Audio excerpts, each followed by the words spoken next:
Magnetism. नया नया chapter कौन सा पढ़ेंगे बेटा? मैग्नेटिज्म।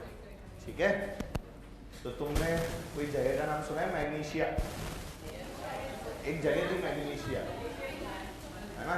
कोई बात नहीं, नहीं भी सुना हो तो ऐसी कोई बड़ी बात नहीं है। मैग्नीशिया जो है वो टर्की में है, तो टर्की के मैग्नीशिया में पत्थर मिला। टर्की बेटा खाने वाली नहीं बोल रहा, टर्की एक जगह है ना, तुर्की। तुर्की तुर्की सुना होगा तुमने? हाँ, टर्की और तुर्की एक ही होता है। तो जो टर्की नाम की जगह है वहाँ पर एक जगह है, मतलब जैसे शहर होता है, शहर में कोई जगह होती है, राज्य में एक जगह होती है, वैसे ही मैग्नीशिया था। मैग्नीशिया में मैग्नेटाइट नाम का जो ओर था ना, उसकी अपन ने डिस्कवरी की थी। वहाँ पे पता लगा कि जो मैग्नेटाइट था वो इधर उधर चीज़ों को खींच रहा था, आपस में क्या कर रहा था, एक दूसरे को रिपेल भी कर रहा था। तो लोगों ने बोला कि यार कोई तो ऐसी चीज़ है जो कि अलग है, जो क्या है बेटा? अलग। और इसीलिए हम लोग इसके बारे में अलग से पूरी की पूरी स्टडी करते हैं। तो मैग्नेटिज्म वहीं से निकल के आया। कौन सी जगह से? मैग्नीशिया नाम की जगह से। और एक और मिला जो क्या था? मैग्नेटाइट। ठीक है, तो जल्दी से एक लाइन लिख लो। It was observed in an iron ore, it was observed in an iron ore called magnetite, called magnetite.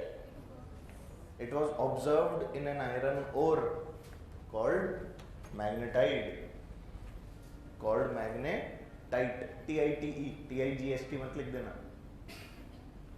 It was observed in an iron ore called magnetite। ठीक है, ब्रैकेट में लिख दो magnesia. Magnesia in Turkey, magnesia in Turkey. ठीक है, और फिर बेटा इसके ऊपर रिसर्च चालू कर दी हम लोगों ने। रिसर्च के अंदर हम लोगों ने क्या किया? एक लॉ दिया, और उस वाले लॉ का नाम था ऑयरस्टेड लॉ। क्या नाम था इस लॉ का? ऑयरस्टेड लॉ, OERSTED। अजीब सा नाम है पर नाम है। ठीक है, ऑयरस्टेड लॉ।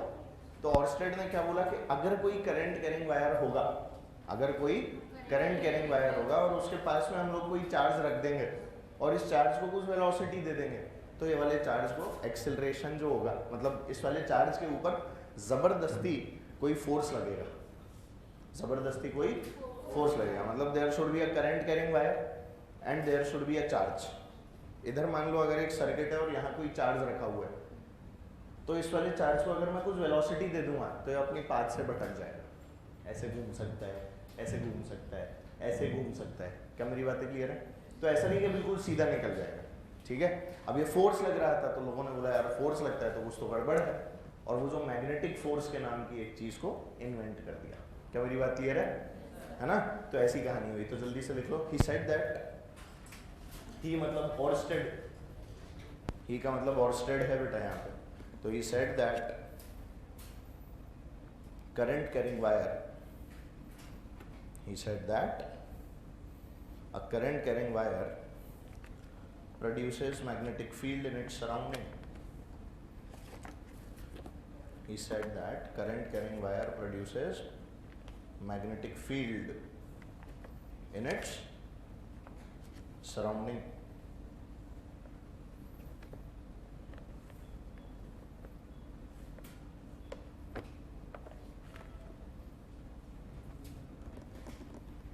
ठीक है, इससे पहले अपने को इलेक्ट्रिक और मैग्नेटिक फील्ड के बारे में ढंग से पता नहीं था। Basically electric field magnetic field जो है ना, उसका डिफरेंस ही असली में ऑयरस्टेड ने समझाया।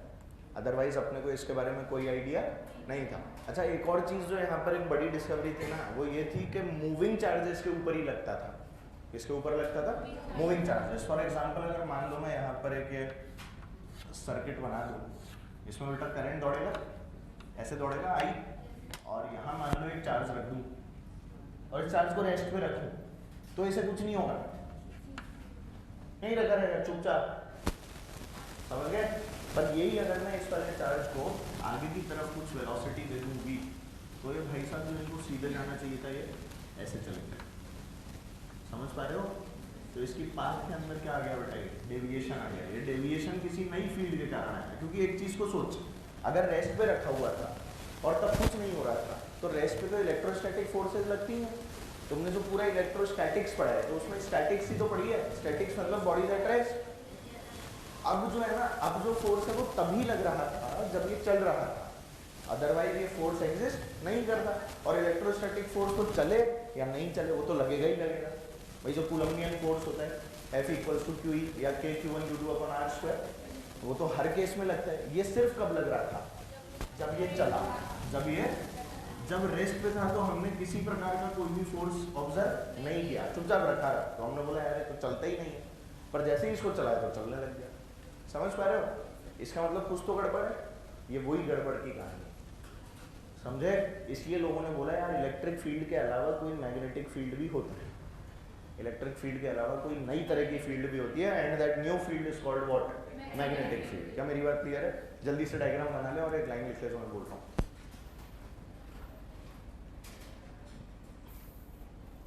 चलो एक लाइन लिखिए, हाँ लिखो जल्दी से। Scientists observed that if a charge is placed at rest,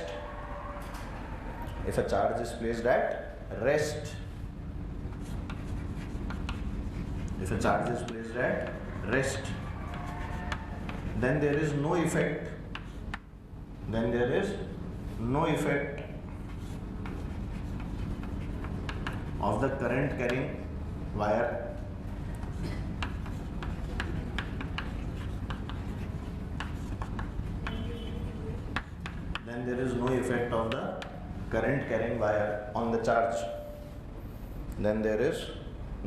of the current carrying wire on the charge. Full stop. But if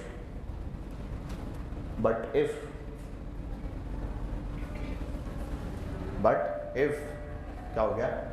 If a charge is placed at rest, then there is no effect of the current carrying wire on the charge. But if, full stop लगा के, but if the charge is given some velocity,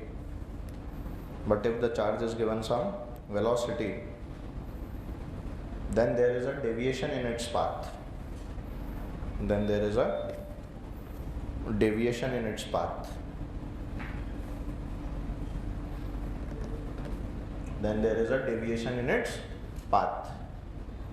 Which means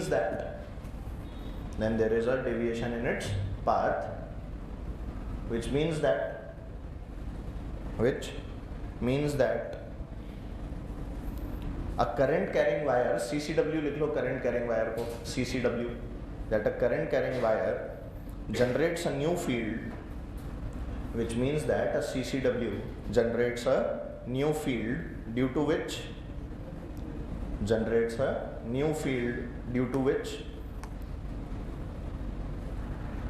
force is experienced by moving charges. Due to which force is experienced by moving charges.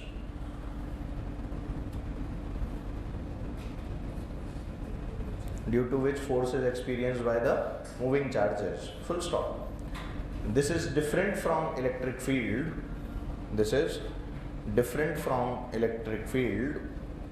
And later on it was called magnetic field. This is different from electric field and later on it was called electric field.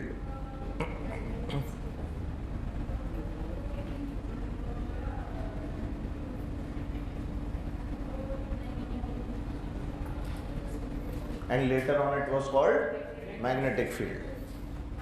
ठीक है, लिखा सबने? अब देखो क्या हुआ, यहाँ experiment खत्म नहीं हुए, एक्सपेरिमेंट्स और हुए।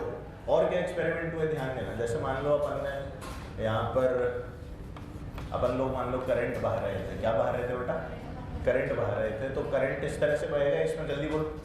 और यहाँ अगर मान ले मैंने कोई गैल्वेनोमीटर वगैरह लगा दिया, तो वो गैल्वेनोमीटर लगाने पे अपने को जो डिफ्लेक्शन मिला ना इसके अंदर बेटा, वो इस डायरेक्शन में मिला। ठीक है। अब लोगों ने बोला चलो ठीक है बहुत बढ़िया, गैल्वेनोमीटर लगाया, इधर डिफ्लेक्शन मिल गया। फिर लोगों ने क्या किया, दोबारा से यही वाला सर्किट बनाया, पर क्या किया, पोलैरिटी रिवर्स कर दी। पोलैरिटी क्या कर दी बेटा? पोलैरिटी रिवर्स करते ही लोगों ने क्या पाया कि जो डिफ्लेक्शन की डायरेक्शन थी बेटा, डिफ्लेक्शन की जो डायरेक्शन थी वो चेंज हो गई। तो डिफ्लेक्शन तो दोनों ही केस में मिला ना, बस उसकी डायरेक्शन क्या हो गई, चेंज। तो ये जो बेटा डायरेक्शन का रिवर्सल था, ये कब आया? जब हमने पोलैरिटी भी बदली। तो तो ये वाला जो खेल था ना, इन सब खेलों को समझने के लिए फिर कुछ नए साइंटिस्ट आए, इन खेलों को समझने के लिए कुछ नए साइंटिस्ट आए। फॉर एग्जाम्पल बायोसेवर्ट, क्या नाम था?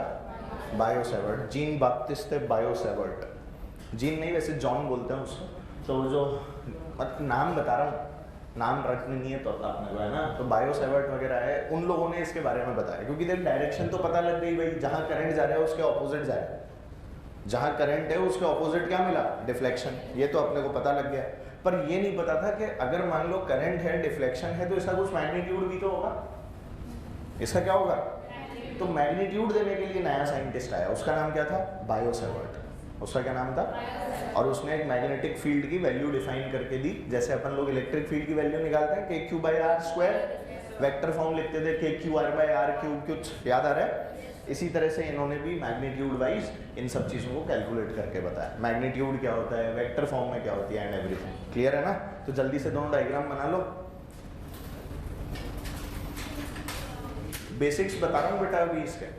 जब ये सब एक्सपेरिमेंट शुरुआत में किए गए थे बेटा, तो यहाँ पर हम लोगों ने कंपस नीडल ली थी। क्या ली थी असली में?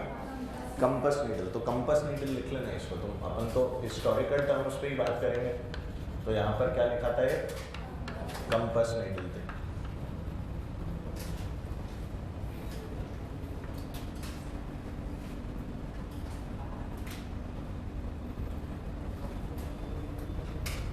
लिखा बेटा? इसके अंदर लिखिए the magnetic field has a magnitude and direction both. The magnetic field has a magnitude and direction both.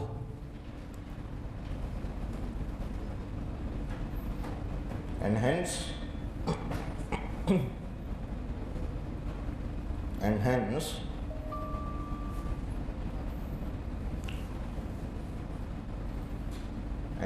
both were given by Biosevert. And hence both were given by Biosevert.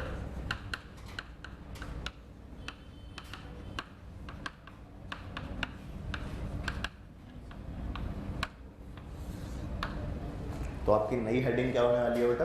बायोसेवर्ट law. देखो जैसे तुमने electrostatics में पढ़ा था, सबसे पहले magnetic field पढ़ी थी, फिर मैग्नेटिक फील्ड के कारण जो इफेक्ट हुए वो पढ़े थे, फोर्स वगैरह, ऐसे ही अपन लोग मैग्नेटिज्म में पढ़ते हैं। Although magnetic field, electric field जब तुम लोगों ने पढ़ी होगी तो तुमने इलेक्ट्रिक फील्ड लाइन्स वगैरह पढ़ी होंगी। Electric field lines, magnetic field lines या डिफरेंट, तुमने उसमें बहुत सारे पॉइंट्स लिखे होंगे, लाइन से इलेक्ट्रिक फील्ड लाइन्स ऐसी होती हैं वैसी होती हैं, मैग्नेटिक फील्ड लाइन्स भी होती हैं इसी तरह से। पर मैग्नेटिक फील्ड थोड़ी सी डिफरेंट क्यों हो जाती है? क्योंकि इसके अंदर हम लोग फोर्स अलग तरह से लिखते हैं। वहाँ अपन जैसे सीधे क्यू ही लिख देते हैं ना, यहाँ हम लोग डायरेक्ट ऐसे नहीं लिख पाते। यहाँ फोर्स की डायरेक्शन निकालने का तरीका बिल्कुल अलग है, और डायरेक्शन निकालने का तरीका है हाथ घुमाना। क्या तरीका है बेटा? हाथ घुमाना, मतलब राइट हैंड थंब रूल। तो आपको किस चीज़ का यूज़ करना रहेगा इसमें? राइट हैंड का। ठीक है, A क्रॉस B जैसे हम लोग कैलकुलेट करते थे उसी स्टाइल में यहाँ पर भी आपने वो कैलकुलेट करना है। क्लियर है बात? ठीक है। तो ये जो बायोसेवर्ट थे, इन्होंने एक लाइन कही, सबसे पहले वो वाली लाइन लिख लेता है। ऐसा का ऐसा बोर्ड के अंदर भी पूछा जाता है बेटा, है ना, ध्यान रखना। तो लिख लो, this law gives the magnetic field at some point in space. This law gives the magnetic field, magnetic field बोलूँ उसको MF लिख लिया करो। और वैसे मैग्नेटिक फील्ड का सिंबल होता है B। क्या होता है सिंबल? B के ऊपर वेक्टर लगा लो तो मैग्नेटिक फील्ड। M नहीं होता सिंबल, M अलग चीज होती है। M होता है मैग्नेटिक मोमेंट, वो हम लोग और आगे जाके पढ़ते हैं। तो मैग्नेटिक फील्ड का जो सिंबल है वो क्या है बेटा? B, और उसके ऊपर वेक्टर। ठीक है, तो क्या बोला था अभी है ना, this law gives the direction of, gives the, अच्छा, magnetic field at some point in space, at some point in space, in terms of the current that produces it, in terms of the current that produces it, it gives us the magnetic field at some point in space in terms of the current that produces it.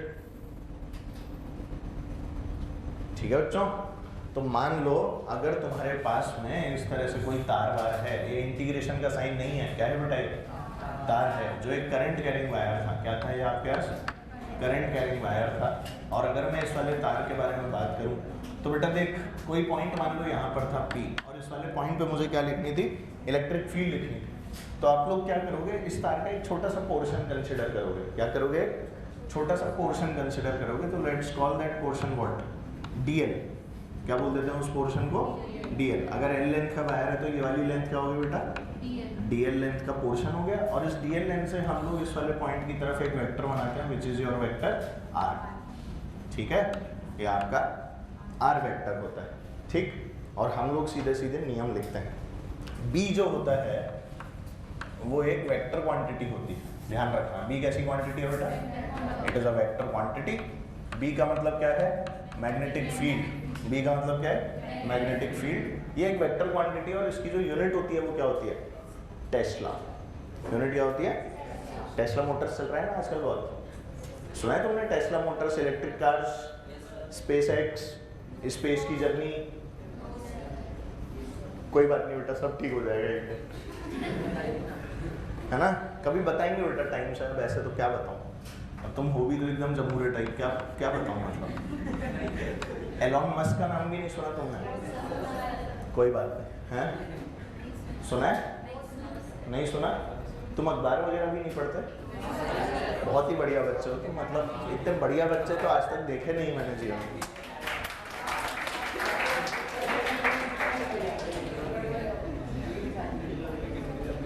तो बेटा जो magnetic field हम लोग इस DL portion के कारण लिखते हैं ना, वो होती है DB। वो क्या होती है, और हम लोग कैसे लिखते हैं सुनना, it is a pure experimental law. कैसा लॉ है, प्योर एक्सपेरिमेंटल लॉ है। तो हम बोलते हैं DB जो है वो प्रोपोर्शनल है बेटा I के। किसके प्रोपोर्शनल है, इसी तरह से DB जो है वो प्रोपोर्शनल है लेंथ DL के।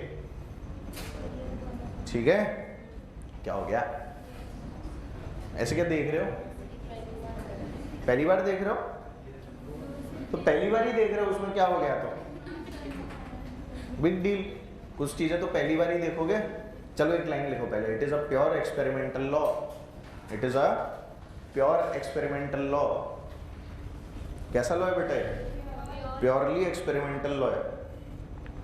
तो ऐसे डरो मत बेटा, उसको देख के डरने वाली कौन सी बात आ गई, डरने ही लग गए तुम तो। लिखा प्योर एक्सपेरिमेंटल लॉ। तो देखो DB किसके प्रोपोर्शनल है, I से। DB प्रोपोर्शनल है, साथ में जो DB है बेटा, it is proportional to sine theta also, it is proportional to theta. आप लोग एंगल देखिए तो थीटा ये वाला एंगल, DL वेक्टर और P के साथ में बनने वाला वेक्टर, कोई दिक्कत तो नहीं। तो DB प्रोपोर्शनल किसका है, साइन थीटा से। साथ साथ जो DB है वो बहुत ही बढ़िया है और वो इन्वर्सली प्रोपोर्शनल है R स्क्वायर का। किसके प्रोपोर्शनल है, इन्वर्सली। और अगर इतनी सारी चीजें लिखी होंगी तो क्या सब कुछ जमा करना है, सब कुछ जमा करके क्या एक कांस्टेंट लगाना है, वेरी गुड। तो जो बेटा DB की वैल्यू आई वो वैल्यू आई μ0/4π। क्या वैल्यू आई, μ0/4π। अब देखो ऊपर कौन कौन लिखा है, IDL sin थीटा, नीचे कौन लिखा है, मजा ही आ गया, तुम्हें तो लॉ बनाने आता है भाई, बायो-सेवर्ट लॉ। क्या हो गया, Biot Savart law, μ0/4π IDL sin theta upon R square. क्या इस μ0 के बारे में जानते हो, परमिएबिलिटी। एप्सिलॉन नॉट होती थी परमिटिविटी, ये क्या होती है, permittivity. Permittivity of free space, permittivity of vacuum, सुना होगा तुमने, वैसे भी सुना है बेटा, तुम्हें याद नहीं आता वैसे भी कुछ। μ0 तुमने जब अपन ने स्पीड ऑफ लाइट लिखी थी c, तो c की वैल्यू लिखी थी 1/√μ0 एप्सिलॉन नॉट। अभी याद आया, ये वही वाला μ0 है बच्चों, है ना। कोई बात नहीं, तुम्हें वैसे भी कुछ याद नहीं रहता। μ0/4π IDL sin theta upon R square. कैसा लॉ है बच्चों यार, कैसा लॉ है, एक्सपेरिमेंटल। डिराइव नहीं करना है, डिराइव करने मत बैठ जाना बेटा इसमें, है ना, समझ गए। डिराइव करेंगे सर हम तो, सौम्य डिराइव नहीं करना बेटा, ठीक है। जैसा लिखा है ना ऐसे याद रखना। लिख लिया, स्पीड से लिखो। अब इसके अंदर क्या टाइम लगा रहा है,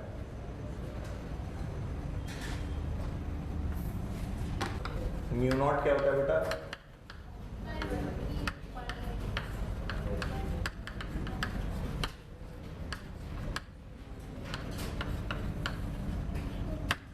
परमिएबिलिटी ऑफ फ्री स्पेस, इसकी जो वैल्यू होती है वो बहुत सुंदर वैल्यू 4 × 10⁻⁷ क्या वैल्यू होती है इसकी? 4 × 10⁻⁷। अच्छा बताओ इसकी यूनिट क्या होगी भाई? बी की यूनिट तो तुम लोगों ने बताई थी ना मुझे अभी। बी की यूनिट क्या होती है? बी की यूनिट होती है बेटा टेस्ला। अच्छा टेस्ला के अलावा एक और यूनिट होती है गॉस। गॉस लॉ पढ़ा होगा ना, गॉस लॉ। हाँ तो वही वो जो गॉस लॉ जो आदमी था ना, गॉस लॉ, घोष के नाम के ऊपर तो घोंसलो था ना, घोंसलो, तो गॉस के नाम पर भी इसकी यूनिट रखी है ना।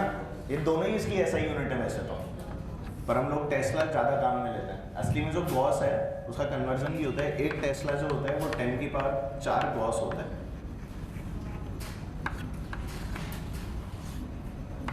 One Tesla is how many gauss?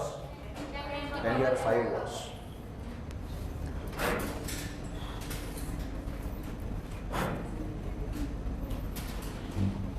लिखा क्या बेटे?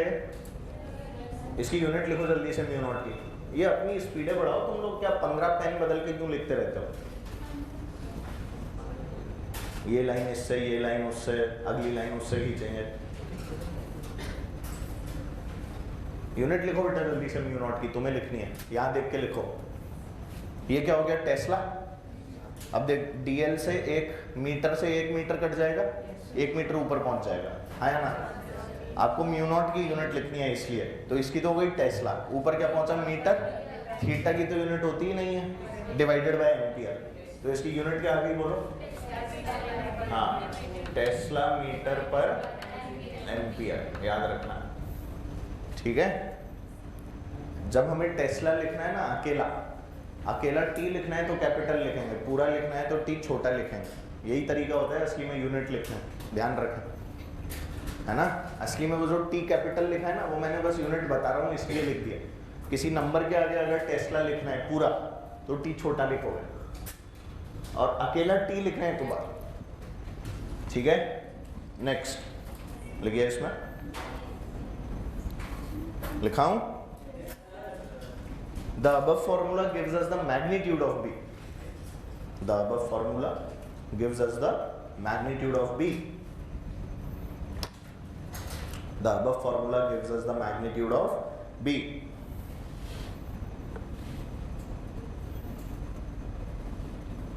Full stop.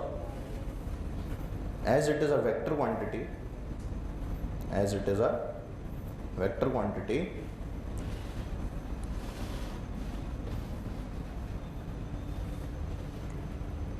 hence क्योंकि वेक्टर राशि है तो बोलो क्या हो जाएगा? म्यू नॉट अपॉन 4 पाई आई dl cross r upon r cube. ये क्या कर दिया सर आप? अभी तक का तो सब समझ में आ रहा था, फॉर्मूला भी समझ में आ रहा था, ये क्या लिखा है सर? कुछ नहीं लिखा बेटा, r कैप से मल्टीप्लाई कर दिया। भाई p पॉइंट पे आपको मैग्नेटिक फील्ड लिखनी है ना, तो मैग्नेटिक फील्ड p पॉइंट की r कैप, डायरेक्शन क्या लिखी है अपन ने? r cap. तो इसीलिए अपन लोग इसे r कैप से मल्टीप्लाई कर देते हैं। तो जैसे ही आप लोग db वेक्टर को r कैप से मल्टीप्लाई करोगे तो r कैप का क्या मतलब होता है? r vector upon magnitude of r vector. तो मैग्नीट्यूड ऑफ r तो इससे सीधे मल्टीप्लाई हो जाएगा, और वो r जो वेक्टर है वो इसके अंदर वेक्टर की तरह चला जाएगा, समझे? बीइंग अ वेक्टर, क्या dl sin थीटा बन गया? r dl sin theta. तो हम लोगों ने जब चेक किया और एक्सपेरिमेंट्स करके डायरेक्शन के हिसाब से, तो dl क्रॉस r आया। क्या है बेटा? dl cross r। अब मजे की बात, db जो थी वो dl और r दोनों से परपेंडिकुलर थी। ध्यान दो बेटा, जो अपन लोग c equals to a cross b लिखते हैं, क्या लिखते हैं? c equals to a cross b लिखते हैं। इसमें c जो होता है क्या वो a और b दोनों से परपेंडिकुलर होता है? यस और नो? तुम्हें पता नहीं है, बस हाँ बोल रहे हैं। मान ली ये वाला वेक्टर a है और ये वाला वेक्टर क्या है बेटा? b। a क्रॉस b कहाँ आएगा? ए की डायरेक्शन में होंगी। आपको करना क्या है, सुन लो एक बार, देख लो, फिर सब कुछ भी नहीं आता भाई साहब। ये ए की डायरेक्शन में उंगली करो, बी की डायरेक्शन में घुमाओ। अंगूठा किसकी डायरेक्शन देगा? किसकी डायरेक्शन देगा? सी, ए क्रॉस बी। तो सी वेक्टर जो आया वो क्या होगा बेटा? ए क्रॉस बी और वो कैसा हो गया, डॉट। कैसा हो गया? अब बता, जो सी वेक्टर है क्या वो ए और बी दोनों से परपेंडिकुलर है? हमेशा ऐसा ही होगा। तो जो यहाँ पर टर्म्स लिखी हुई होती हैं, क्रॉस जो आपस में हो रही होती हैं, वो दोनों ही टर्म से हमेशा जो आप वेक्टर निकाल रहे होंगे क्रॉस करके, उन दोनों के ही वो वाला वेक्टर परपेंडिकुलर रहेगा। ये रियलिटी है। याद कर, I cross J is equal to K. I इधर होता है, जे इधर होता है, के तो इधर होता है ना। जे क्रॉस के इज इक्वल टू आई, याद है? जे इधर है, के इधर है, आंसर क्या आ रहा है? आई। दोनों से परपेंडिकुलर है। और K cross I is equal to J. K इधर होता है, आई इधर होता है, और जे ऊपर होता है, दोनों से परपेंडिकुलर है कि नहीं? तो हमेशा जो आपका बी वेक्टर आएगा वो डीएल और आर दोनों से परपेंडिकुलर होगा। And how do you have to find the direction of magnetic field? By the help of right hand thumb rule. तो एक लाइन लिखो जल्दी से, B is always perpendicular to DL and R. B is always, B पे vector का sine लगा लेना, जमूरों type मत लिख देना ना बी, बाद में सोचोगे कोई पॉइंट होगा बी, ढूंढने लग जाओगे अंदर। B is always perpendicular to DL vector and R vector,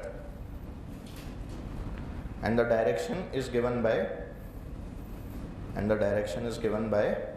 बोलो बोलो, राइट हैंड थंब रूल।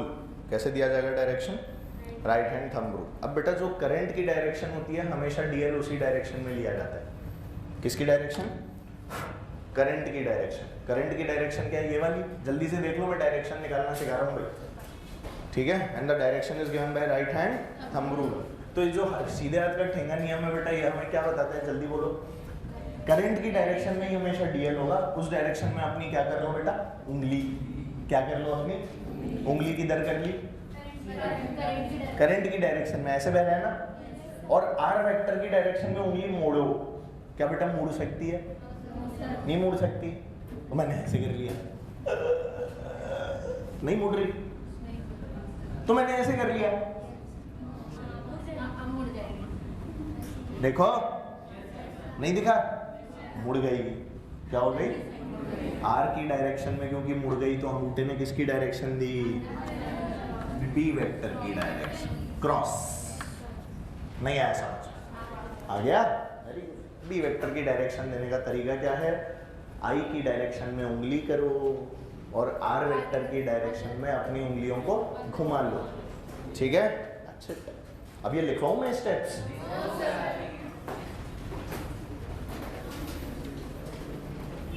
एक लाइन लिख लेना, the direction of DL is the same as the direction of current. The direction of DL is same as the direction of current.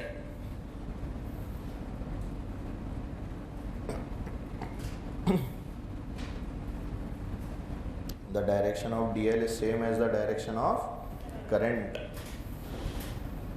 ठीक है बच्चों? लिखा? Next line में लिखो स्टार बना के, लिखिए BSL। BSL मतलब समझ गए? Bio-Savart law. Very good. तो BSL लिख लो शॉर्ट में, ठीक है? तो BSL इन CGS फॉर्म। BSL इन CGS फॉर्म। बेटा जब CGS में लिखते हैं ना अपन लोग इसको, तो CGS के अंदर μ0/4 गायब होता है और आपकी B की वैल्यू सीधे सीधे क्या आ जाती है? dB is equal to IDL upon sine theta तो है ही सही, डिवाइडेड बाय कितना बेटा? Are square. CGS में μ0/4 गायब हो जाता है, इसकी वैल्यू 1 हो जाती है बेसिकली। CGS में व्हाट इज μ0/4? तो एक गायब हो गया यहाँ पर, अपने यहाँ से बच गया। CGS units. कौन सी यूनिट्स? ये अपन ने जो लॉ लिखा है वो किसके लिए लिखा है? SI यूनिट के लिए। तो अगर कोई CGS यूनिट्स में कैलकुलेट करा है तो समझ जाना क्या करना है। समझ गए?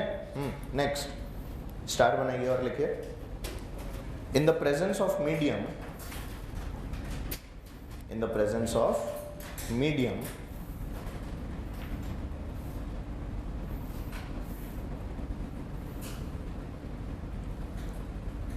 permeability changes to relative permeability. Permeability changes to permeability of medium. Permeability changes to permeability of medium. Permeability of medium, ठीक है। और बेटा फॉर्मूला क्या हो जाएगा, म्यू नॉट की जगह आ जाएगा म्यू एम, म्यू नॉट की जगह क्या आ जाएगा म्यू एम। तो जब हम लोगों को यही वाला लॉ किसकी टर्म्स में लिखना था, इन अ मीडियम लिखना था, किसमें लिखना था बेटा, इन अ मीडियम लिखना था।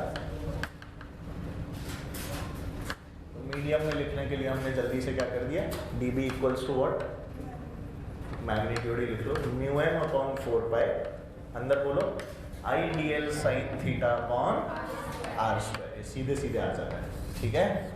मीडियम के लिए, किसके लिए, मीडियम के लिए, ध्यान रखें। म्यू एम क्या हो गया, परमिएबिलिटी इन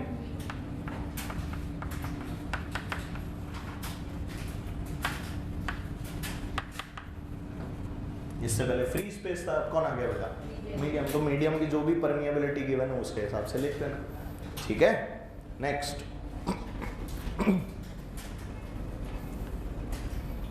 डायमेंशन निकालो इसके जल्दी से, बी के डायमेंशन, बी लिखिए, क्वेश्चन की तरह कर लो या स्टार बना के लिख दे तो लिख लो, the dimensions of B are whatever, जो भी आपको निकालना है निकाल के लिखो, देखता हूँ सही निकालते हो क्या। डायमेंशन ऑफ बी, बी के डायमेंशन,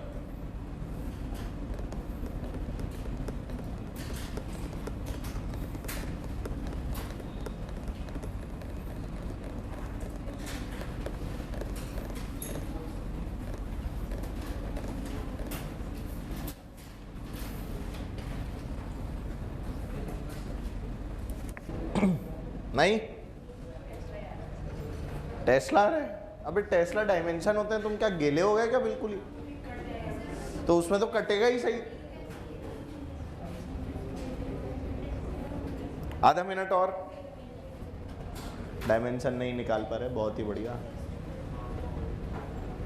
एक दूसरे की शक्लें देख रहे हैं। यार तुम गेले हो क्या, डायमेंशन लिखने आते हैं तुम्हें, एम एल और टी के टर्म्स में लिखा जाता है। टेस्ला, अरे टेस्ला कौन से गांव से आए हो,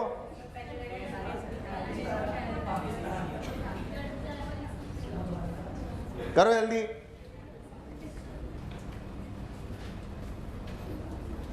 निकालो भाई, आज घर पे जाके पढ़ के देखना कैसे निकालते हैं, ठीक है।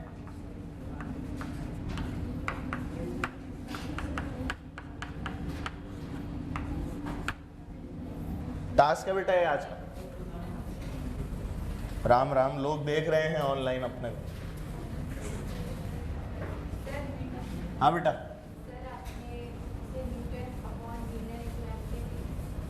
हाँ तो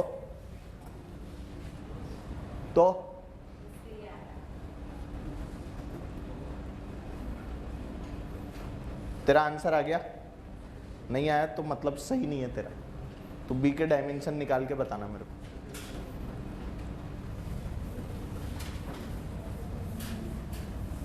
एम ए -1 टी -2,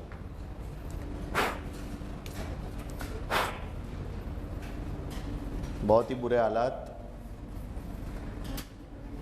पर कोई बात नहीं, हम तो पढ़ेंगे। अरे नोट कर लिया अब, ये लिख के बैठ जाओ बेटा, है ना, अच्छे से निकालना डायमेंशन, ठीक है।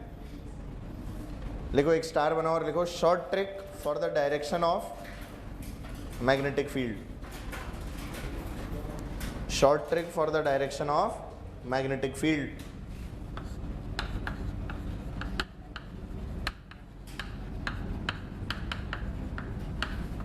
और इस शॉर्ट ट्रिक को हम लोग प्यार से पाम रूल बोलते हैं। क्या बोलते हैं बेटा, पाम माने हथेली, पाम माने क्या होता है बेटा, हथेली। तो अगर मान लो इस तरह से आपके पास में कोई करंट कैरिंग वायर है, यहाँ पर कोई पॉइंट P था बेटा, और आपको इसकी इस वाले पॉइंट के ऊपर क्या निकालनी है, मैग्नेटिक फील्ड की डायरेक्शन। तो अपने को कुछ भी नहीं करना होता, जिस डायरेक्शन में करंट जा रहा है ना, उस डायरेक्शन में अंगूठे को फैला लो, उस डायरेक्शन में क्या फैला लो, अंगूठा, और उस पॉइंट की तरफ उंगलियां ले जाओ जिस पॉइंट पर आपको मैग्नेटिक फील्ड निकालनी है, ठीक है। तो ये वो डायरेक्शन हो गया जिधर क्या जा रहा है बेटा, करंट, और ये वो डायरेक्शन हो गया जहां पर हमारा पॉइंट है P। बोलो हो गया, अब जहां आपके पाम के पुश की डायरेक्शन है वही आपकी डायरेक्शन ऑफ मैग्नेटिक फील्ड है। जहां करंट बह रहा है उस डायरेक्शन में क्या निकालो, अंगूठा, और आपकी उंगलियां किधर पॉइंट करनी चाहिए, जिस पॉइंट पर आपको क्या निकालनी है, मैग्नेटिक फील्ड। तो अंगूठा क्या बेटा इस डायरेक्शन में, और मुझे इस वाले पॉइंट पे निकालना है, तो क्या उंगलियां इधर होंगी, पाम का पुश किधर है, अंदर, तो यही किसकी डायरेक्शन है, मैग्नेटिक फील्ड की। समझ में आ गया, दैट्स इट। हाथ वाथ घुमाने का फंडा खत्म, ठीक है। तो लिख लो अपने पास, लिखिए, keep thumbs in the direction of current, keep thumbs in the direction of current and stretch fingers, keep thumbs in the direction of current and stretch fingers towards the point of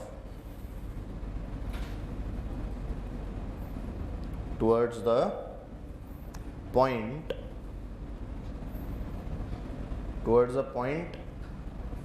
of मतलब को towards the point where MF has to be calculated, towards the point where MF has to be calculated, full stop. Then the direction of palm's push, then the direction of palm's push is the direction of magnetic field, is the direction of magnetic field. palm's push किसकी बात कर रहा हूँ बेटा, palm के push की बात कर रहा हूँ। तो जैसे मान लीजिए इस तरह से कोई करंट कैरिंग वायर था, आई करंट, यहाँ कोई पॉइंट था पी, अब कैसे करूँगा, ऐसे करूँगा, पॉइंट इधर है तो क्या हाथ ऐसे कर लूँगा, पाम का पुश क्या इधर है, तो आंसर क्या आएगा, डॉट। समझ में आ गया, पक्का, श्योर हो, दैट्स इट। अंगूठा कहाँ घुमा रहा है तू, क्या कर रही है, जहां हाथ नहीं घुमाना वहां हाथ घुमा रहा है।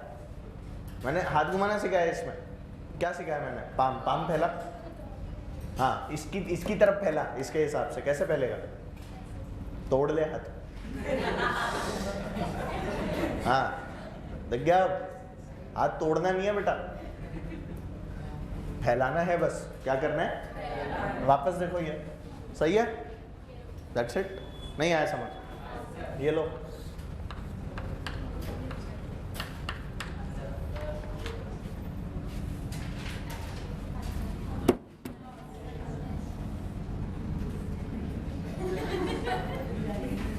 वो नीचे ऊपर से नीचे कुछ पुश कर रहा है, आंसर क्या आएगा, अरे क्रॉस आएगा, हाँ डॉट आएगा, बहुत ही बढ़िया, बार लग गया, यही तो होगा, पक्का। अब घुमाओ मत, लोग यूं करके यूं कर रहे हैं, बेटा वहां घुमाइए जहां जरूरत है, गलत जगह क्यों घुमा रहे हो। जब घुमाना बोल रहा था तो घुमाना नहीं दिख रहा था, बोल क्या ऐसे, खाली धक्का मारना है, घुमाना नहीं है, आंसर क्या आएगा, डॉट। अबे वैसे ही सोच लेते ना, इधर जा रहा है, इधर के पॉइंट पे क्रॉस है, इधर जा रहा है तो इधर के पॉइंट पे डॉट ही आएगा। डायरेक्शन बदलेंगे तो मैग्नेटिक फील्ड की डायरेक्शन क्या होगी, पलटी मारेगी, यस और नो, मार गई पलटी, दैट्स इट, समझे। नेक्स्ट हेडिंग डालिए, हेडिंग की जगह चले पहले स्टार बना और लिख, स्टार समझते हो, स्टार लिखिए, the magnetic field pattern of a current carrying wire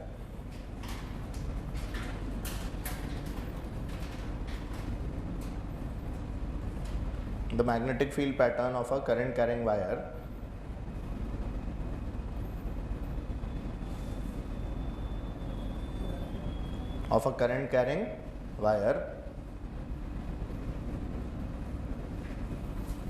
is concentric circle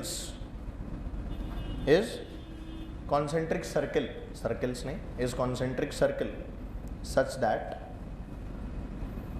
is concentric circles such that the wire is passing through the center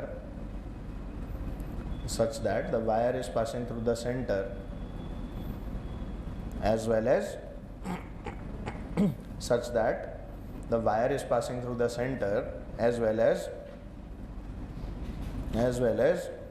perpendicular to the plane of the circles,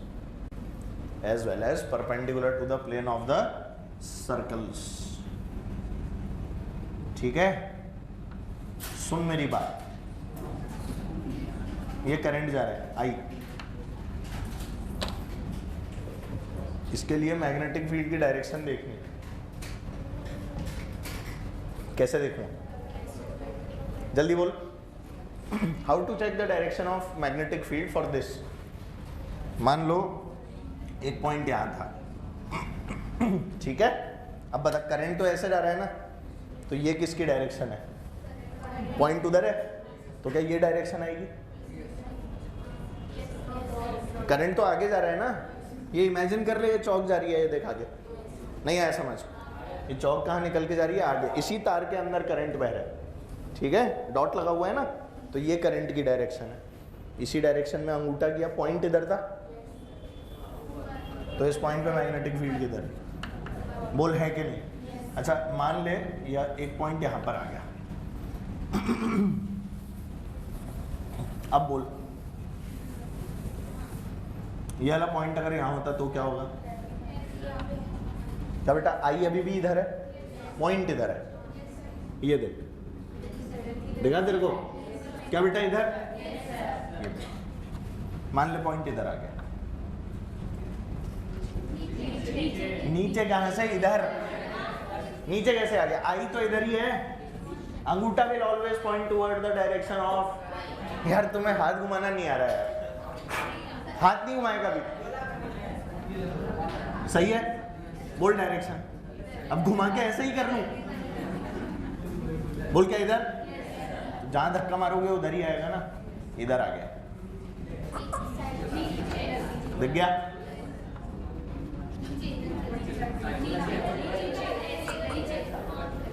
देख पा रहे हो?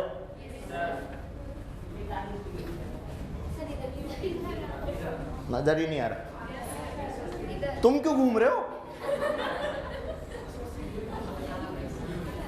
खुद ही घूमने लग गए हैं?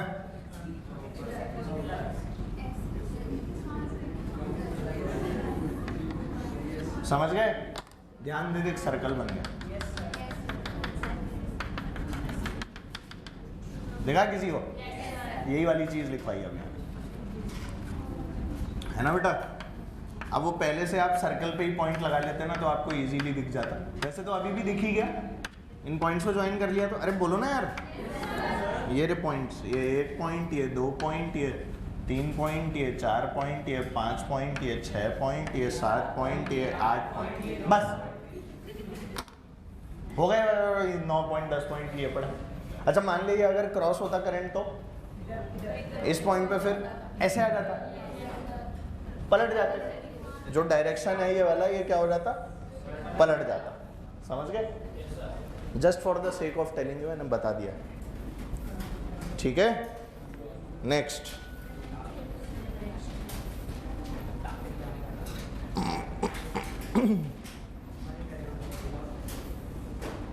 Heading डालते हैं बेटा, एप्लीकेशंस ऑफ BSL।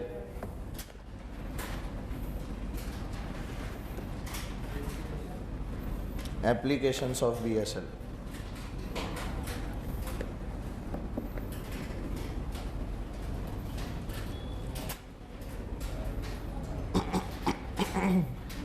ठीक है, एप्लीकेशन के बारे में पढ़ेंगे। अब ज़रा 2 मिनट रुक के जितना कुछ पढ़ा है ना, सब कुछ जल्दी से पढ़ो, सारी चीज़ें पढ़ो एक बार स्पीड से, टाइम दो अपने आप को, सारी चीज़ें पढ़ो।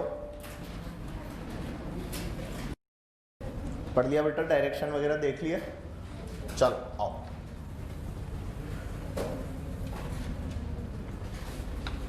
एप्लीकेशन में बेटा जो सबसे पहली एप्लीकेशन आती है वो क्या आती है? Magnetic field. भगवान भला करे।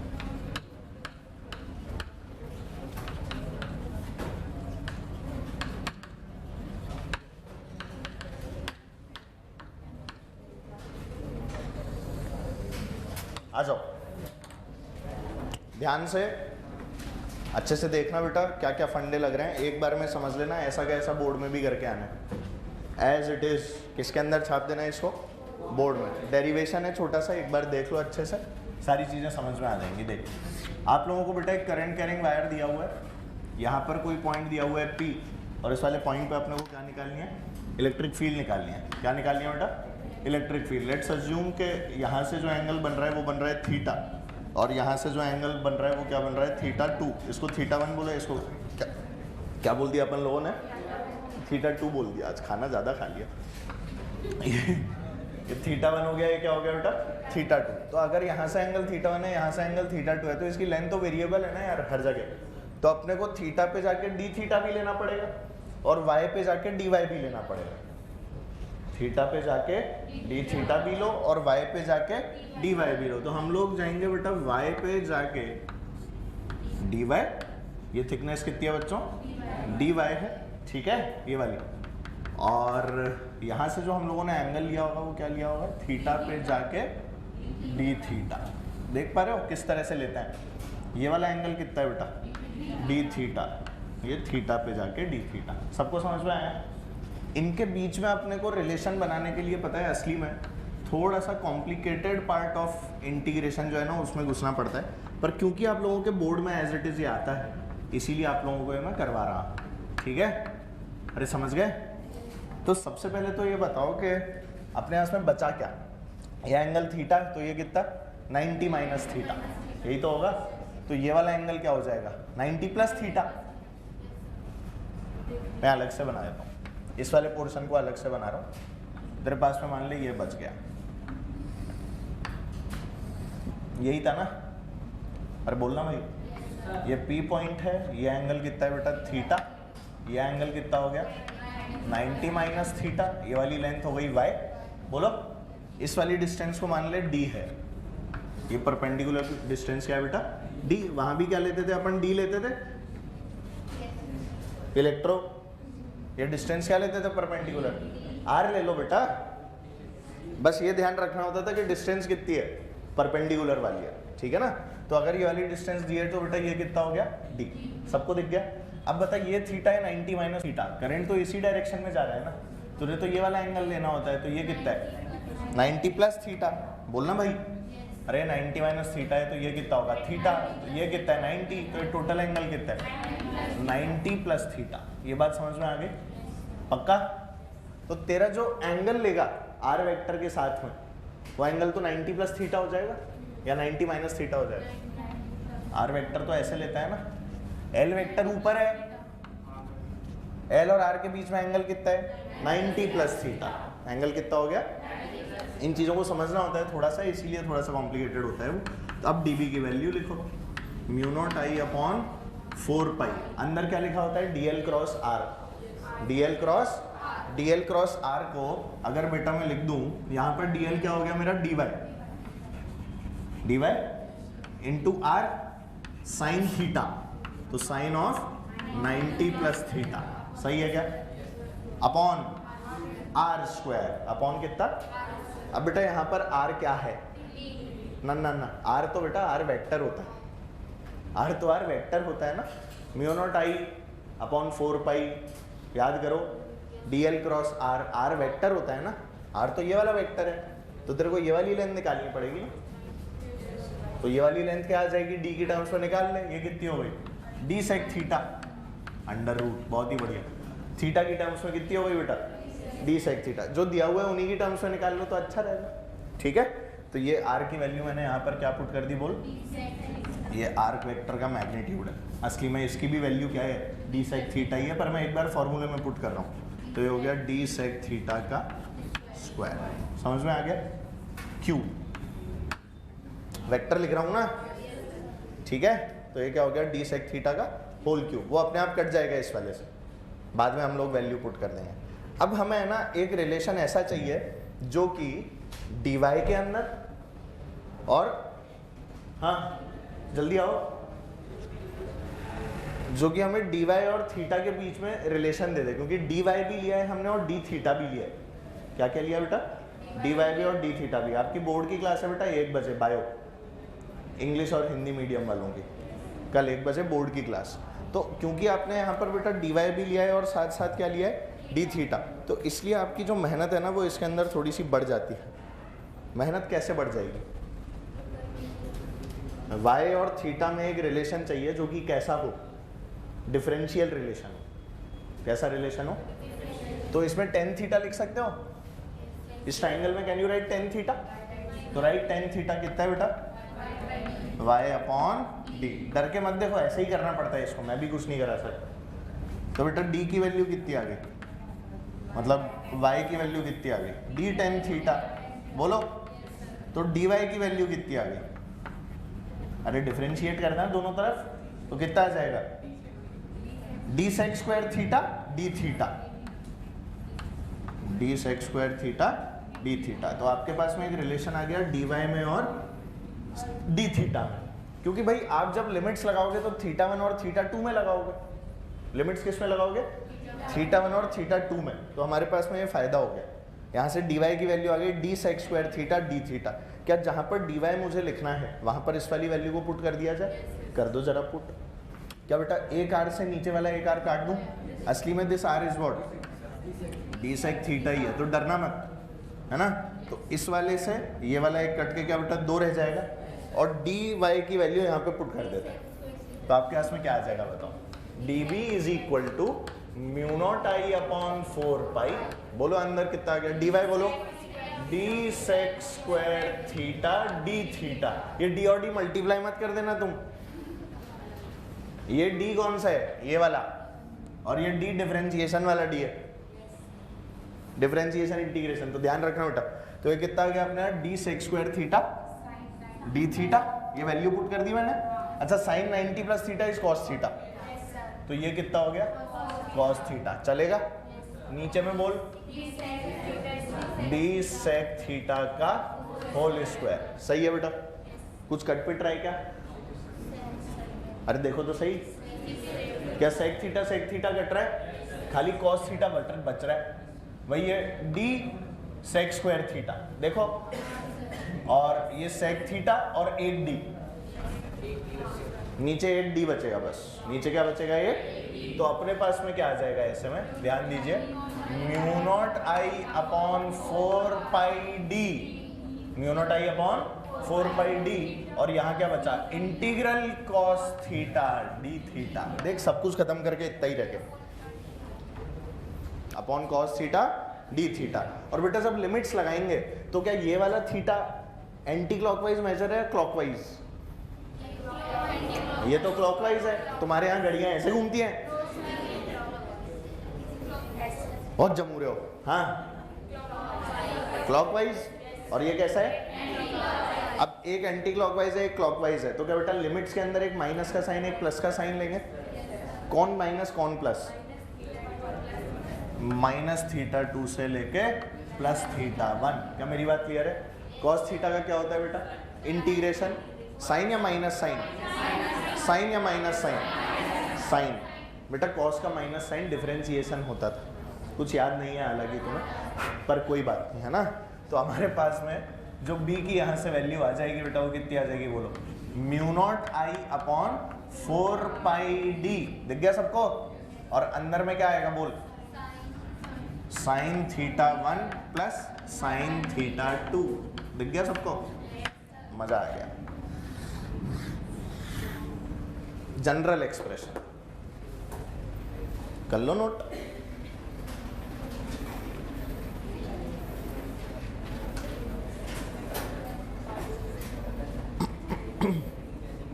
बस बेटा देखो वैल्यूज ही सही रखनी होती है। अब अपने को इतनी सी चीज आनी चाहिए कि ये जो d और y है इसके बीच में एक रिलेशन निकालना था डिफरेंशिएशन वाला, ठीक है। अच्छा same is the case with the wire that you calculated in electric field, वो अगेन बोर्ड्स के अंदर है, तो उसको आप लोग एक बार किताब के अंदर देख लेना, ठीक है। This is very important for boards. ऐसा क्या ऐसा छाप के आना एकदम जबरदस्त, बस डायग्राम और सुंदर बना लेना तू अपने हिसाब से।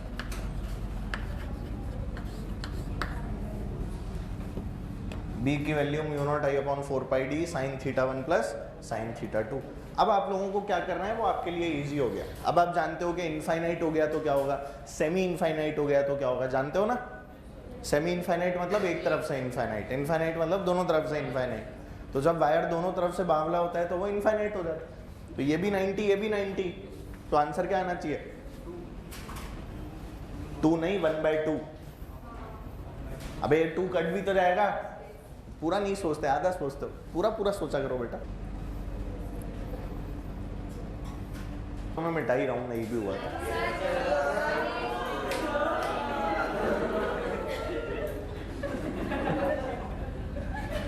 ये तो मिटा दूं,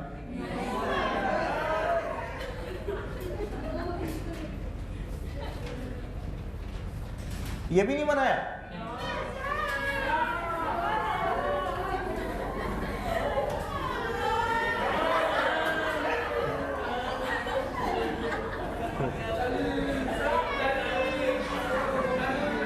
दशहरे मेले वाले आ चुके हैं,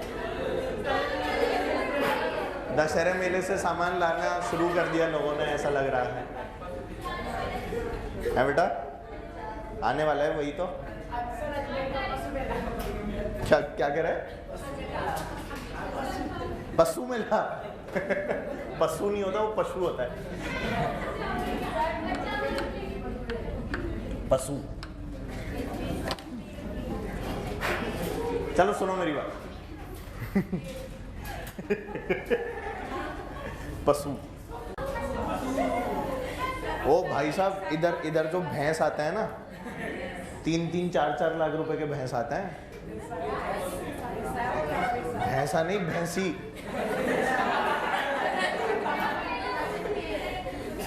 तुम बायो वालों को इतनी भी समझ नहीं है, भैंस सही है कि भैंसा। चलो केस 1। अब यार तुम्हारी बात अलग है, देखो तुम्हें किसी भी चीज की जरूरत हो सकती है।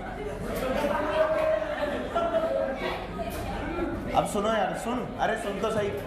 मान ले तेरे को ये वाले एंगल नहीं दिए और ये वाला एंगल देते हैं, θ1 और θ2, तो फिर तो तुम लौट जाओगे या तो 90 - θ करके निकाल लो, या फिर सीधे अगर ये वाला एंगल दिए जाए ना, तो आप लोग की जो फॉर्मूला है इसको चेंज कर दो, यहाँ जाएगा cos θ1 + cos θ2, दैट्स इट।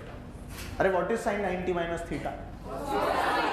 तो यहाँ पर क्या आ जाएगा, b की वैल्यू बोल जल्दी से, b equals to what, μ0I/4πd, अंदर बोल cos θ1 + cos θ2। समझ में आ गया, वेरी गुड, इजी होता है। मतलब अगर ये फॉर्मूला याद रहता है ना तो हमें ज़्यादा टाइम नहीं लगता सोचने में, और नहीं भी याद है तो कोई ऐसी दिक्कत नहीं, हो जाता है लाइफ में ऐसा। ठीक है, नेक्स्ट केस 2। कौन सा केस, केस 2। ये तार नहीं बनाया मैंने, केस 2 लिखने के लिए बनाया है। ये भी इसको तार समझ लो, ये तार है, ठीक है। इनफाइनाइट लॉन्ग वायर, ऊपर से भी इनफाइनाइट और नीचे से भी इनफाइनाइट। इन दैट केस क्या बेटा, दोनों जो एंगल है वो π/2 हो जाएंगे, तो θ1 = θ2 = π/2। इन दैट केस बेटा b की वैल्यू बोल, μ0I/2πd, एकदम जबरदस्त रूप से रटा हुआ होना चाहिए, ठीक है।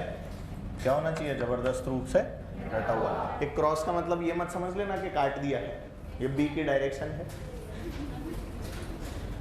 ठीक है। कोई समझे क्रॉस का मतलब काट डाला, बेटा तुम्हारा कह नहीं सकते ना, मतलब मैं तुम्हारे हिसाब से ही चीजें बताता हूँ, है ना। Next case 3, semi infinite.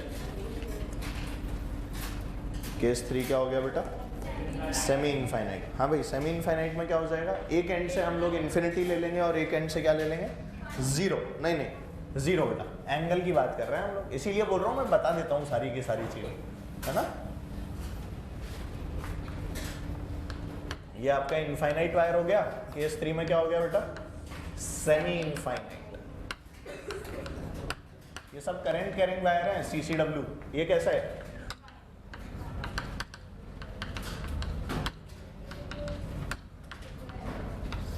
Infinite. हाँ भाई, तो सेमी इनफाइनाइट में एक एंड से अगर मैं इनफाइनाइट कर दूं और एक एंड को यहाँ पे मिला दूं, let's call this point P। चलो भाई जल्दी बोलो, ये वाला एंड इनफाइनाइट तो θ1 बोलो, π/2 और θ2 कितना हो गया? तो आंसर क्या आएगा? μ0I/4πd। लो, अरे एक तो थीटा ये तो 1 बना देगा और ये 0 बना देगा, कहानी खत्म। नहीं आया अभी भी। Next case 4। केस 4,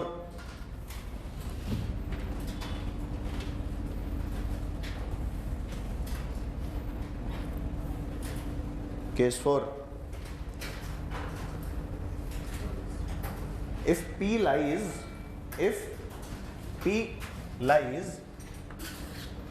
P कहाँ लाई कर रहा है बेटा? क्या हमें क्या पता? If P lies along the wire, if P is a point which lies along the wire, मतलब देख P कहीं यहाँ है और ये क्या था आपका? अब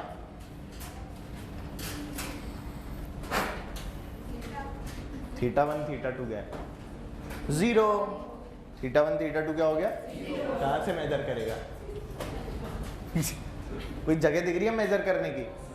कोई तरीका ही नहीं है मेजर करने का। या ऐसा बोलो कि डीएल वेक्टर आर वेक्टर का सेम डायरेक्शन में आ गया। देख तो सही भाई, डीएल वेक्टर भी यही है, तेरा आर वेक्टर भी यही है।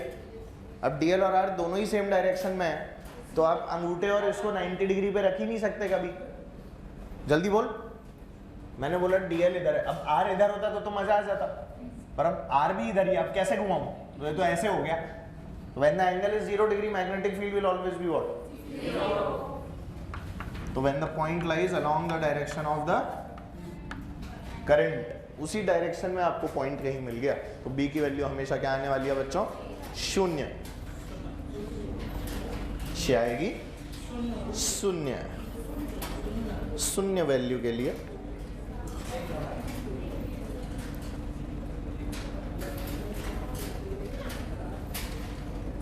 समझ में आ गया? नेक्स्ट सर,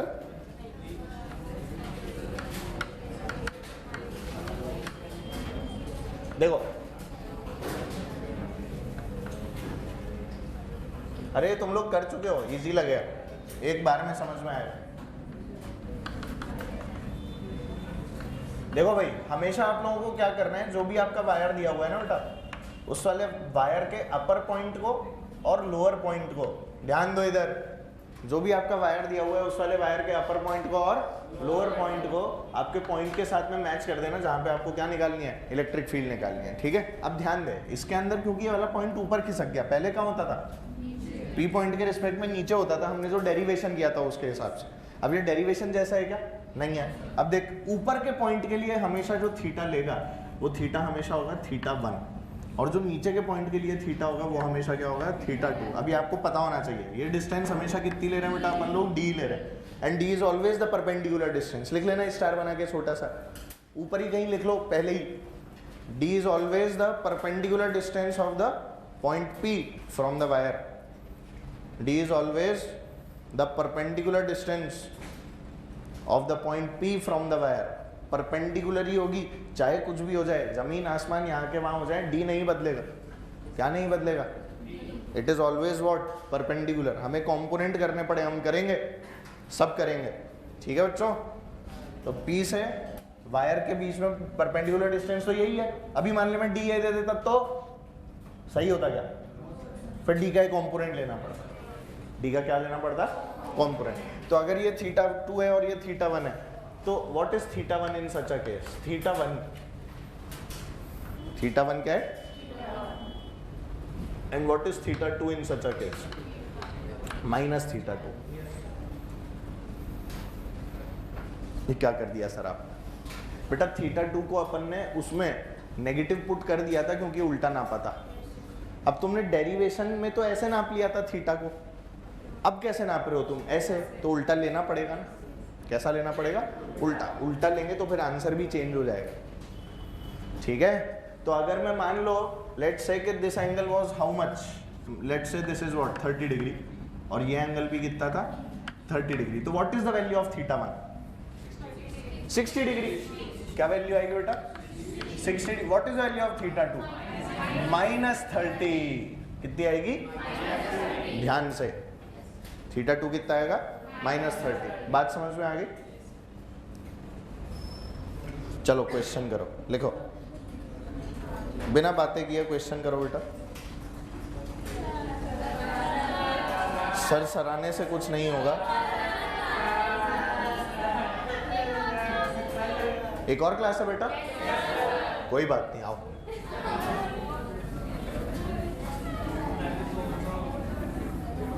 छोड़ी रकम मैंने कहाँ पकड़े?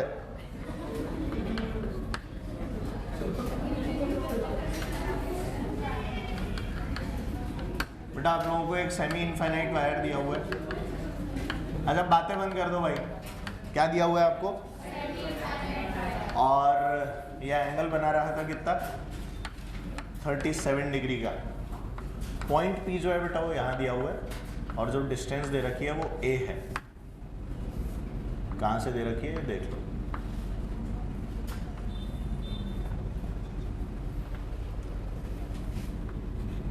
ये आपका डायरेक्शन ऑफ करंट दिया हुआ है।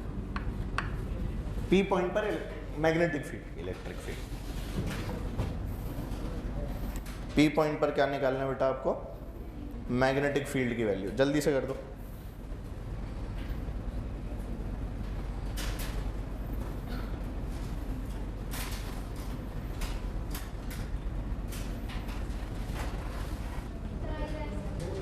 देखो तुमने इस पे फर्जी टाइप के जो सवाल हैं वो इलेक्ट्रो में कर लिए हैं, है ना, जिसमें सीधे ये D दे दिया करते थे, थीटा 1 थीटा 2 दे दिया करते थे। गलत जो है वो यही आता है पहली बार में। आपका कितना है बेटा? चलो इधर देखो, सबसे पहले तो पॉइंट इधर है और सेमी इनफाइनाइट है, तो सबसे पहले तो लोगों को समझ ही नहीं आता शुरू कहाँ से करना है, वेयर टू स्टार्ट, है ना। तो सुनो मेरी बात बेटा, this is the same case as the last case which I discussed. ध्यान दे, ऊपर से तो इनफाइनाइट कर दे, नीचे से पॉइंट यहाँ पर है, तो थीटा 1 तो तेरा 90 हो गया। अगर इस वायर को मैं इनफाइनाइट कर देता तो थीटा 1 क्या हो जाता? थीटा 2 तो 30 ही रहता। थीटा 2 क्या रहता तुम्हारा भाई? नीचे का एंड तो दिख रहा है ना तुम्हें। अब अपन ने ये वाला केस किया, इसमें थीटा 2 0 हो गया। अब इस वायर को अगर बेटा मैं यहाँ से मिटा के ऐसा कर दूं तो ये एंगल कुछ आ जाएगा ना। तो ये एंगल तो है, पर ये एंगल क्या कर दिया तूने? 90। तो थीटा 1 इज व्हाट? π/2, पर theta 2 is this angle. Feel आती है? ये वही बना हुआ है, पर ये क्या दिखता नहीं है, और मैंने जान करके सवाल यही कराया जो तुम्हें दिखे नहीं। अब सुनना, बहुत ध्यान से सुनना, it is a very good question. सुनिए, मैं अगर इस वायर को देखूं तो ऐसे डॉटेड करके आगे बढ़ा सकता हूँ, ऐसे आगे बढ़ा, ठीक। परपेंडिकुलर डिस्टेंस क्या है? ये वाली, बोलो हाँ या ना। परपेंडिकुलर डिस्टेंस तो ये है, तेरे को तो ए गिवन है, A is not the perpendicular distance. A तो बेटा यहाँ से लेके ये वाली डिस्टेंस, यस और नो? Very good. तो क्या ये डिस्टेंस निकालनी पड़ेगी? ये डिस्टेंस क्या आएगी? देख, ये अगर 37 है, ध्यान दो, तो ये भी कितना होगा? 37 होगा कि नहीं? ये ए है और ये कितना हो जाएगा? 53। तो ये कितना हो गया? ए cos 53 sin 37 बोल लो। अरे एक ही बात है भाई, ये हाइपोटेन्यूज हो गया, ये इसका परपेंडिकुलर और ये इसका बेस। नजर आया? हाइपोटेन्यूज के ही तो कंपोनेंट करता है। तो this is a, this is what? A cos 53। तुम्हें समझ ही नहीं आ रहा। अगर ये a cos 53 है तो क्या वैल्यू लिखूं? बोल, a इंटू cos 53 क्या होता है? 3 कितना हो गया बेटा? 3a/5। तो ये तो d आया तेरे पास, अभी तो सिर्फ क्या है? अब तेरे को एंगल भी देखना है, एंगल आ चुका है 53 थीटा। ये नीचे वाले एंड पे जुड़ रहा है ना? कौन सा एंड पे जुड़ रहा है? नीचे वाले एंड पे, और ये एंड तो मिलेगा ही नहीं। अब इमेजिन कर इसको, उससे मिला के देख, लास्ट वाले से देख देख देख, यही तो है। इसको सीधा कर लेंगे तो ये बना हुआ है। ये डिस्टेंस कितनी बेटा? 3a/5। ये पॉइंट P, ये एंगल कितना? 53। ये देखिए ये वाली लाइन, तेरे को नजर ही नहीं आई? आ गई नजर ये वाली लाइन? ये इसके नीचे वाले एंड को ही तो जोड़ रही है, देख वायर के। अपने को वायर के कौन से दो एंड जोड़ने होते हैं? एक सबसे नीचे वाला और एक सबसे ऊपर वाला। ऊपर वाला एंड होता है θ1, नीचे वाला होता है, बोल के ये नीचे वाला एंड है, और ऊपर वाला एंड तो मिलेगा ही नहीं, तो θ1 कितना हो गया? π/2। अभी भी नहीं आया नजर, तो θ1 इज व्हाट? π/2। What is θ2? -53। अभी पढ़ा के आया, ऐसे मेजर कर रहे हो ना। और डेरिवेशन में कैसे मेजर किया था? एक ऊपर एक नीचे किया था कि नहीं किया था? और पहले ही इसको नेगेटिव ले लिया था, अब इसको इधर नेगेटिव लिया था ना, और डेरिवेशन में प्लस आ गया। डेरिवेशन में क्या आ गया? तो अब अगर ऐसे मेजरमेंट का प्लस था तो ऐसे मेजरमेंट का क्या आएगा? अगर आपको ये वैल्यू 30 और ये वाली वैल्यू 60 मिलेगी तो अब आपको नेगेटिव वैल्यू नहीं डालनी, सीधे फॉर्मूले में क्या लिखना है? B = what? μ0I/4πd। अंदर क्या आ गया? sin 30 plus sin 60। ये बात समझ में नहीं आती क्या? समझ गया ना? ये फॉर्मूले जैसा एज इट इज। ये क्या है बेटा? फॉर्मूले जैसा। ये फॉर्मूले जैसा है क्या? ये तो वैसा है, समझ गए? जब फॉर्मूले जैसा एज इट इज डायग्राम बना हुआ दिखेगा तो दोनों वैल्यूज पॉजिटिव डालनी है। अगर फॉर्मूले जैसा नहीं दिखेगा तो दोनों वैल्यू पॉजिटिव नहीं डालनी है। क्या ये बात क्लियर है? देखकर पुट करनी है मतलब। तो बोल यहाँ पर क्या आ जाएगा? π/2 और 53 है ना, वैल्यूज पुट कर दो। कितना हो गया बोल? b की वैल्यू μ0I/4πd। d की वैल्यू 3a/5।